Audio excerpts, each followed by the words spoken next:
Үнэхээр сайхан зураг. Хоёр шувуу модон дээр сууж байна. Нэг Упанишадад амьдрал яг мод шиг гэдэг. Модон дээр суугаа хоёр шувууны нэг нь Жимс амтрхан идэж байна. Нөгөө нь хараад сууж байна. Сэтгэлийн нэг хэсэг юунд ч оролцолгүй зүгээр л гэрчлэн харж байдаг. Харин өөр нэг хэсэг нь бүхнийг хийж, таашааж, зовж, жаргаж бүхнийг хийж байдаг. Нэг нь өөрчлөгдөж, нөгөө нь өөрчлөгддөггүй. Тиймээс заримдаа та огт өөрчлөгдөөгүйгээ мэдэрдэг.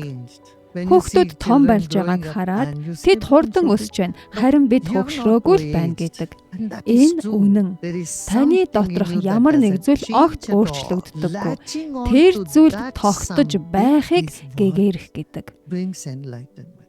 Бидний бодлууд, бие махбод бүх зүйл өөрчлөгдөж байна. Харин тэр өөрчлөгддөггүй зүйлд байснаар амьдрал бат тогтвортой болж хүсэл тань биелдэг. Хүслээ хэрхэн биелүүлэх ур чадвар гэж бий.